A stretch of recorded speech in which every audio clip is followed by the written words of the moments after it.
Friends மக்களே வணக்கம்பா.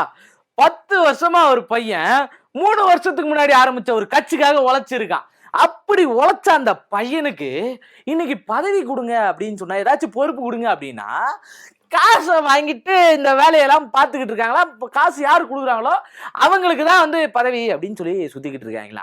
இந்த பையனுக்கு மட்டும்தான் இந்த பிரச்சனையா அப்படின்னு பார்த்தா, ஏகப்பட்ட இடத்துல இந்த பிரச்சனை போயிட்டு இருக்கு. நீங்க கூட கேட்கலாம், அது எப்பறம் 10 வருஷத்துக்கு முன்னாடி உழைக்கிறான், ஆனா 3 வருஷத்துக்கு முன்னாடி தான் கட்சியே ஆரம்பிச்சாங்களா, இப்ப இத்தனை வருஷமா பிளானிங்லயே போயிட்டு இருந்துச்சா அப்படின்னு கேட்டீங்கன்னா, நம்ம இதை சொல்லும் போதே உங்களுக்கு தெரியும். 3 வருஷத்துக்கு முன்னாடி ஆரம்பிச்ச கட்சின்னு சொல்லும் போதே ரொம்ப பிரபலமான ஒரு கட்சி அண்ணன் டிவிகே கட்சி தான், விஜய் அண்ணனுடைய கட்சி தான்.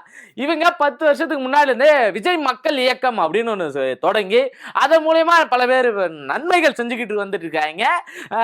நிறைய இடத்துல கிட்டத்தட்ட அந்த விஜய் மக்கள் இயக்கத்துக்கே பார்த்தீங்கன்னா 51 ஊராட்சி மன்ற தலைவர்கள் இருக்காங்க. இந்த கவுன்சிலர் எலெக்ஷன்லாம் ஜெயிச்சு இது 51 பேரை வச்சிருக்காங்க. இவங்களுக்கெல்லாம் வந்து என்ன தெரியும் அப்படின்னு கேட்கறவங்களுக்கு, இந்த 51 இவங்க எல்லாம் என்ன ஓட் பேங்கிங் வச்சிருக்காங்க, இவங்க எல்லாம் எங்க இருந்து ஜெயிக்க போறாங்க அப்படின்னு நினைக்கிறவங்களுக்கு இது ஒரு சரியான பதிலடியா இருக்கும். ஏன்னா 51 பேரை அப்பயே வச்சிருக்காங்க.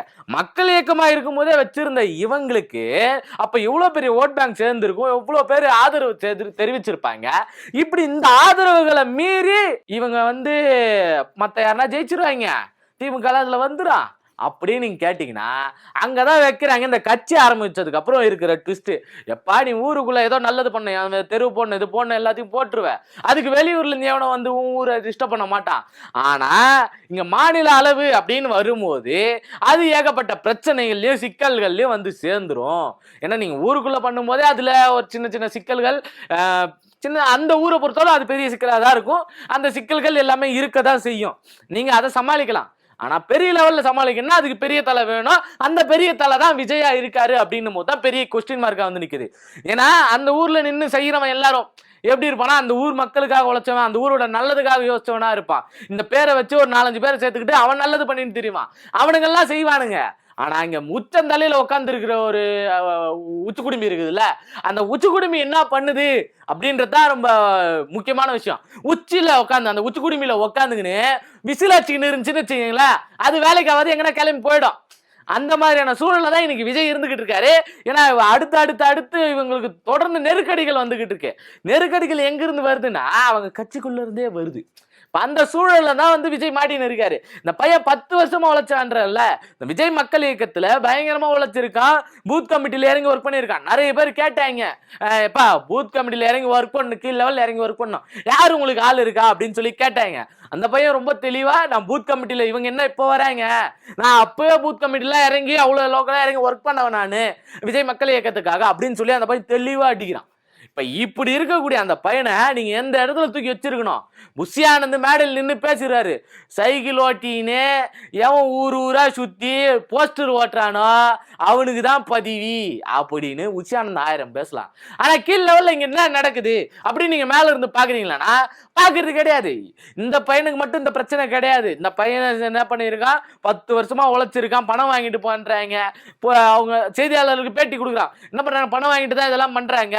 அவங்க தெளிவா கேக்குறாங்க, எப்பா பணம் வாங்கிட்டு பண்றாங்கன்னா வெறும் பணம் வாங்கிட்டு பண்ணா யார் பணம் கொடுத்தாலும் அதை போய் பண்ணிடலாம், அதை தாண்டி அவங்களுக்கு நெருங்கிகளுக்கு யாராச்சும் பண்றாங்களா, இன்னும் எது தெளிவா சொல்லு அப்படின்னா, பணம் யாருக்கு கொடுக்குறாங்களோ அவங்களுக்கு நெருங்கியவங்களா இருந்தா இன்னும் கூடுதல் முக்கியத்துவம் கொடுத்து அவங்களுக்கான பதவிகளை கொடுக்குறாங்க.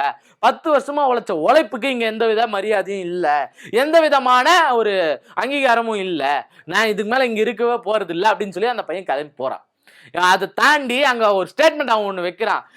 இப்ப கிளம்பி போறீங்களா, அதெல்லாம் எந்த ஒரு பிரச்சனையும் இல்லையா, அது ஒரு மாதிரி அசிங்கமா இல்லையா அப்படின்னு கேட்கும் போது அவன் அந்த பையன் தெளிவா சொல்றான், இப்படி உழைக்கிறவன் ஒருத்தனை இழக்கிறது அந்த கட்சிக்கு தான் அவமானம் அப்படின்னு அந்த பையன் போட்டு உடைச்சிட்டான்.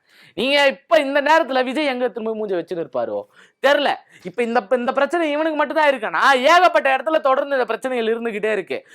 நம்ம இதுக்கு முன்னாடி திருவண்ணாமலையில ஒரு பெண் மேடையில நின்று அப்படின்னு சொல்லி அவர் பேசுறாரு, மாடு செல்லாளர் பேசுறாருன்னு சொல்லி அந்த மாதிரி ரொம்ப தெளிவா போட்டு உடைச்சிருச்சு. அங்க மேடையில் நின்று பேசுறது, இந்த காணொலி வெளியாச்சு, இது எல்லாமே ரொம்ப தெளிவா தெரியும். அதுக்கு திமுக சதினாங்க. இன்னொரு பக்கம் இது எல்லாத்தையும் உடுப்பா, ஒரு பொண்ணு தற்கொலை பண்ணிக்கிறதுக்கே போச்சுப்பா அஜித்தானு காரு முன்னாடி நின்னுச்சு, விஜய் கார் முன்னாடி, ஏம்மா வாமா என்னம்மா பிரச்சனை இது, கொஞ்சம் பாருமா, இதா பேசுவாங்க கொஞ்சம் இருமா அப்படின்னு இருந்திருந்தாங்கன்னா அந்த பிரச்சனை தீர்ந்து இருக்கும். ஆனா அது அப்படி பண்ணாம நைட்டு பூரா கிடந்து அந்த பொண்ணு போய் தூக்க மாத்திரையை போட்டுக்கிச்சு. இது தொடர்ந்து நடந்துச்சு. அப்படி இருந்துட்டு வந்த அந்த பொண்ணு இப்படி எல்லாம் இவங்களுக்கு நடந்த கொடுமையை தாண்டி இன்னைக்கு அந்த பையனுக்கு அதாவது 2 நாளைக்கு முன்னாடி அந்த பையன் சொல்லியிருக்கான். அதை தாண்டி குறிப்பா இன்னொரு விஷயம் என்ன சொல்றான் அப்படின்னா, உறுப்பினர்களுடைய காசு வாங்கி நிர்வாகிகளோட காசு வாங்கி அதுல தனிப்பட்ட முறையில பிறந்த நாள் கொண்டாடுறாங்க அப்படின்னு சொல்லிட்டு இருக்கான். புஷி ஆனந்த் ஒரு கொஞ்ச நாளைக்கு முன்னாடி தான் சொல்லியிருந்தாரு. என்னன்னு எப்பா இந்த காசுலாம் வச்சு பிறந்த நாள் கொண்டாடி ஊர் பொதுமக்களுக்கு வந்து துன்பம் விளைவிக்காதீங்க, அந்த இனஞ்சூரா இருக்காதீங்க அப்படின்னு சொல்லி அந்த பையன் ரொம்ப தெளிவா சொல்லியிருக்குது. இப்போ ஒரு புஷி ஆனந்த் அந்த பையன்ல புஷி ஆனந்த் ரொம்ப தெளிவா சொல்லிட்டாரு. அப்படி சொல்லியோ இவங்க என்ன பண்றாங்க, நிர்வாகிகளோட பணங்கள்லாம் வாங்கிக்கிட்டு கட்சி காசுன்னு சொல்லி அதுல வந்து தனிப்பட்ட முறையில பிறந்த நாள் கொண்டாடிக்கிட்டு இப்ப இவங்களுக்கு அதாவது உழைப்புக்கான அங்கீகாரம் கொடுக்காம இருக்கிறது இருக்குல்ல, எந்த அளவுக்கு கேவலமான ஒரு செயலா அது இருந்துகிட்டு இருக்கு அப்படின்றத நம்ம நோட் பண்ணி பார்க்கணும். இங்க தொடர்ந்து அடுத்த இடங்கள்ல இருந்து திமுகவினருக்குள்ளே ஐயோ இல்லப்பா தாவேகாவினருக்குள்ளே திமுக உள்ள பிரச்சனை இல்ல, அவங்க பிரச்சனை நீங்க சொல்லிக்கிட்டு இருந்தீங்க, ஆனா எல்லாத்தையும் சரி பண்ணிட்டு க்ளோஸ்னு மாஸ்க் காட்டின்னு போயின்னு இருக்கிறாங்க. அது ஒரு பக்கம் நடந்துகிட்டு இருக்கு. ஆனா இங்க தாவேகாக்குள்ள அவ்வளவு பிரச்சனைகள் போயிட்டு இருக்கு. இப்படி பிரச்சனைக்கு மேல பிரச்சனையா அடிக்கிட்டு இருக்கு இருந்தா இவங்க எங்க போய் தான் முடிய போதும் ஒன்றும் தெரியல.